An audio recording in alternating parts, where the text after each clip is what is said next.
Scientists at the National Oceanic and Atmospheric Administration have reported that about 8 million tons of plastic waste enters our oceans each year.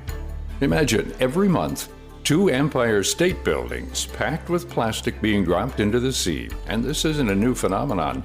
This worldwide disregard for the environment has been happening for more than 70 years, and it's poised to only get worse. In 2019, global manufacturers made 368 million tons of plastic. That's the equivalent of almost 1,000 Empire State Buildings filled to the brim. Looking ahead, scientists predict that plastic production will double within 2 decades and even quadruple by 2050. From containers to cutlery to plastic bags, it's no secret that single-use plastics are convenient and cheap solutions for many everyday tasks. But the true cost of these products is not immediately apparent, leading many Americans to use a wide variety of plastics and just assume that they're automatically recycled. The plastics industry has spent a lot of time and money and lobbying efforts on making us feel like if we see that chasing arrow symbol, that the packaging is recyclable, and as long as we put it in the bin, everything's going to be just fine. But that's really not the case. That's Jenny Romer, an attorney, environmental activist, and the author of Can I Recycle This? A Guide to Better Recycling and How to Reduce Single-Use Plastics. Today, only 9% of all plastic that's ever been produced has been recycled.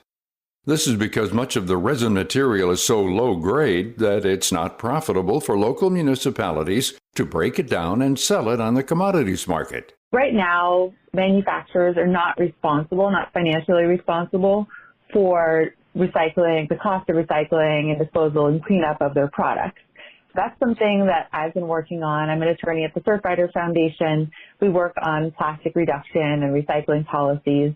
And something that we're starting to see more and more of now are policies, bills that would require producers, those manufacturers, to pay for those costs rather than having that burden fall on your local jurisdiction, your city, and ratepayers and taxpayers to pay for the cost of recycling. And if we saw producers having to pay for it, we would see an incentive for producers to make their products out of recyclable materials and to see a lot of source reduction. But currently, this is not the case. Once reaching a recycling center, a large majority of food containers, food wrappers, bottles, bags, and more are deemed unrecyclable and head directly to waste management. Romer has visited many different recycling plants across the country, from basic hand sorting centers to state-of-the-art facilities, and she encourages people to take a tour of their own local center to get a better idea of where their trash ends up. Romer lives in New York City, where the facilities near her are designed to quickly sort the incoming metal, glass, and plastic. They use a lot of different technologies, including optical sorters, and I like to think of them as kind of lasers that are pointed at plastic containers, and they're actually cameras, and they can tell what type of plastic resin each container is made out of and shoot that container into an appropriate bin using an air gun. And then once that bin is full, they can be turned into bales, kind of like a hay bale of material, of one type of material, and that's then sold on the commodities market. So what are the types of plastic that can be recycled and reused? Romer notes that the answer lies in the numbers. Not all plastics are created equal. So with number 1 and number 2 plastic resins, the numbers that are within the little chasing arrow symbols on packaging, the lower numbers are more recyclable than the higher numbers. So plastic milk bottles and plastic water bottles, those have a market demand. There's a buyer at the other end who wants to buy those types of plastics. But a lot of the other plastics, the number 3 through 7s, those don't have a consistent buyer. And when something doesn't have a consistent buyer, those are going to go to landfill or incineration. So the next time you're about to throw an item into your blue recycling bin, look at the number listed in the triangular arrows at the bottom of the package. Romer says that in the U.S., for the most part, the lower value plastics, ranging from 3 to 7, end up being sent off to landfills either here or abroad. Landfills are designed as kind of tombs. They aren't really designed to have products and packaging degrade in landfills. They're supposed to get compacted and stay there forever. And so the Federal Trade Commission regulates what can be said about recycling and composting and biodegradability. And the Federal Trade Commission says that companies should not claim that their products biodegrade in landfills, because that's really not the point of landfills. Aside from domestic landfills, the U.S. has a long history of shipping more than half of its plastic waste to China and other developing countries. Kate Melgis is all too familiar with this process. Melgis is the plastics project leader at Greenpeace USA, a nonprofit organization focused on environmental activism.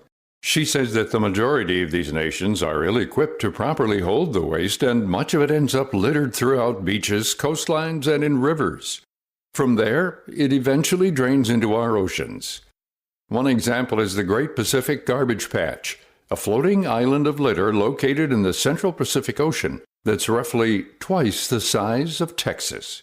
While this pool of garbage is massive, scientists say it represents just a tiny fraction of the total trash currently in the ocean. So, where does the rest end up? Most of the plastic that enters into the ocean actually ends up sinking to the seabed. So they found plastics as deep as the Mariana Trench. I think about 1% of what is actually in the ocean is on the surface and floats, and that just happens to do with density and what's heavier than seawater, and a lot of it ends up sinking. Late last year, a new report by CSIRO, Australia's national science agency, estimated there to be anywhere from 9 to 16 million tons of microplastics embedded on the sea floor. Compare this to the massive visible size of the Great Pacific Garbage Patch, which holds only 87,000 tons of trash. Much of this plastic will never fully decompose and will break down into microplastics that wreak havoc on the environment. Animals are eating it. They mistake plastic for food. There's fish that take bites out of plastic. I can't tell you the number of bottles and plastic trash that we've found in the ocean that have bite marks taken out of them from fish and turtles and all sorts of different animals. Microplastics may not be as visible as a floating plastic bottle, but scientists have found evidence of these tiny shards causing problems all across the world's ecosystems. Plastics contain chemicals that are known to be harmful to human health, so endocrine disruptors and carcinogens, and ingesting them increases our exposure to these harmful chemicals. And we're just starting to look at what that does to human health. But there are toxic chemicals that are known to cause reproductive issues and cancer and respiratory issues. Romer says that one way governments are tackling this problem is by offering incentives to manufacturers who engage in sustainable practices and produce higher-grade plastic that can be recycled and reused. A policy that they call EPR, or Extended Producer Responsibility, that shifts the responsibility for recycling and waste disposal to the manufacturers and incentivizes them to have more recyclable, more sustainable packaging, and ideally to shift to refill and reuse rather than just single use. And so hopefully incentivizing that infrastructure that we need in order to do things like have refillable beer bottles and milk containers and things like that, and even things like shampoo and cereal, being able to go to a store and not just kind of a crunchy health food store, but a really mainstream store to buy everything that you need without having to pay for that extra packaging. Romer points out that while policy, law, and international cooperation are big factors, individual actions also matter. Become familiar with what items your local recycling plant accepts, and don't forget to rinse out plastic, glass, and metal before dumping it into the blue bin. Also make sure to keep bottle caps and lids attached to items. When outside the house, make an effort to be more cognizant of what you consume. Next time you order takeout from a restaurant, opt out of the cutlery and extra plastic. When you're at the store, try to buy less cheap plastic items like water bottles, single-use containers, and plastic bags. A lot of us learned the 3 R's, reduce, reuse, recycle, but most of us just pay attention to the recycle part. So I really support refill and reuse as much as possible. And so when you're at the grocery store, if you have the option to buy from a bulk bin rather than buying something from a store shelf that is covered in packaging, that's a great option. Or if you can buy your milk in a reusable glass container rather than buying it in plastic or one of the paperboard cartons, that's a really great option. But unfortunately, a lot of us don't have those options locally. So, making those personal choices whenever you can, but also working and supporting policies that would incentivize companies to shift towards the reuse refill models to make those much more widely available than they currently are. To learn more tips on how to reduce your waste and recycle the right way, head to viewpointsradio.org. You can also find information about our guests, Jenny Romer and Kate Melchis, on our website. This segment originally aired in May 2021 and was written by our executive producer, Amira Zaveri. Our studio manager is Jason Dickey. I'm Gary Price.